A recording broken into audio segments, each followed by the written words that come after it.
Bonjour et bienvenue dans ce nouveau décryptage. Aujourd'hui, on s'attaque à un vrai sujet de pro. Comment transformer un mur brut, tout juste enduit, en une finition absolument parfaite. On va voir ensemble les méthodes infaillibles pour réussir cette transformation. Allez, c'est parti.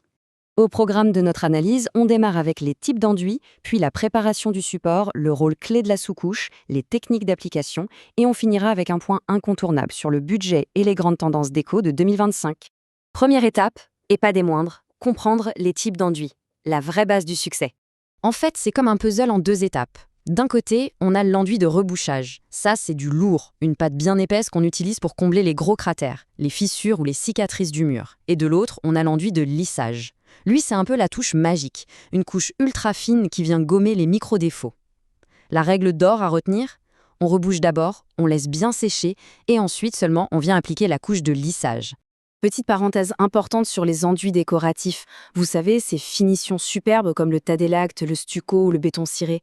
Si un jour l'envie vous prend de repeindre par-dessus, attention, il faut absolument vérifier la compatibilité des matières. Sans un contrôle strict, l'adhérence de votre nouvelle peinture risque d'être totalement compromise. On passe à la deuxième grande phase, la préparation du support. C'est littéralement là que la magie opère. Gardez bien ce chiffre en tête, 72. 3 jours complets. C'est le temps de séchage minimum recommandé par les pros pour un mur entier recouvert d'enduit de lissage. Et pourquoi il faut être aussi patient ? Eh bien, écoutez cet avertissement de Marie Dessé, une experte du domaine, qui dit « J'ai vu des chantiers entiers à refaire parce que la peinture avait été posée trop tôt ». Si on va trop vite, en fait, on emprisonne l'humidité dans le mur. Et le résultat est désastreux. Des cloques apparaissent inévitablement quelques semaines plus tard, un vrai cauchemar. Du coup, on retient cette sainte trinité de la préparation. 1. Le séchage, on vient d'en parler. 2. Le ponçage, avec un grain fin entre 180 et 240 pour traquer la moindre aspérité. Et 3. Le dépoussiérage. C'est fou le nombre de fois où cette étape passe à la trappe. Pourtant, une simple petite pellicule microscopique de poussière va ruiner l'adhérence. Un coup de chiffon légèrement humide ou d'aspirateur avec une brosse douce et le tour est joué. Ce qui nous amène tout droit à notre troisième point, le rôle de la sous-couche. L'étape 100% obligatoire. Pour faire simple, un mur fraîchement enduit, c'est une véritable éponge. Il va boire l'humidité de la peinture n'importe comment. La sous-couche, ou primaire d'accrochage, c'est le bouclier.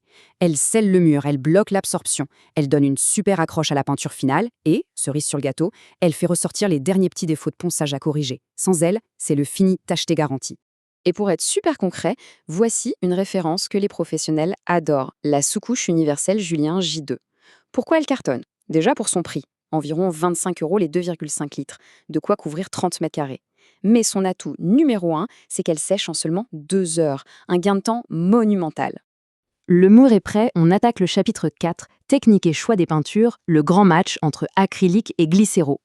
D'un côté, on a l'acrylique. À base d'eau, séchage éclair, quasi inodore, nettoyage ultra facile, c'est la reine incontestée des pièces à vivre, chambre, salon, bureau. En face, la glycéro, à base de solvant et d'huile. Alors oui, ça sent plus fort et le séchage est plus long, mais niveau robustesse et facilité de nettoyage, c'est imbattable.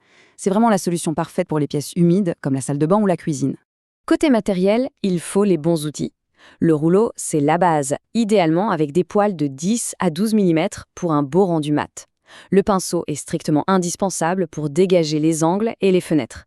Et le pistolet à peinture, c'est l'arme fatale pour les immenses surfaces. Mais attention, la règle d'or, c'est d'investir dans la qualité. Un rouleau d'entrée de gamme qui perd ses poils sur votre peinture fraîche, c'est le désastre assuré.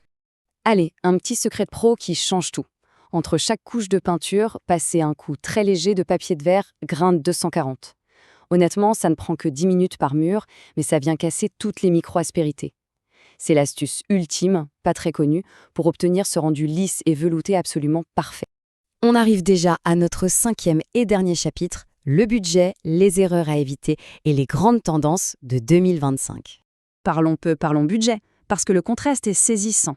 Si on met la main à la pâte soi-même, on s'en tire entre 50 et 100 € de matériel de qualité pour une pièce de 20 mètres carrés.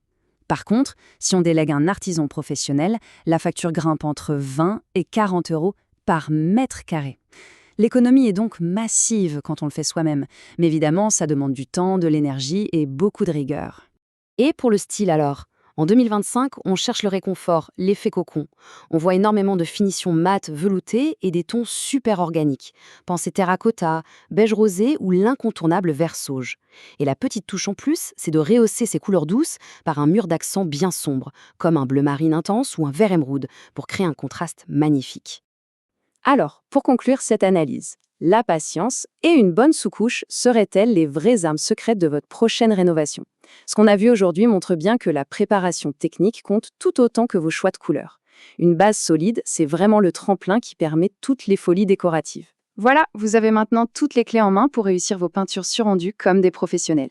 Merci d'avoir suivi ce décryptage et on se retrouve très vite pour explorer de nouveaux sujets.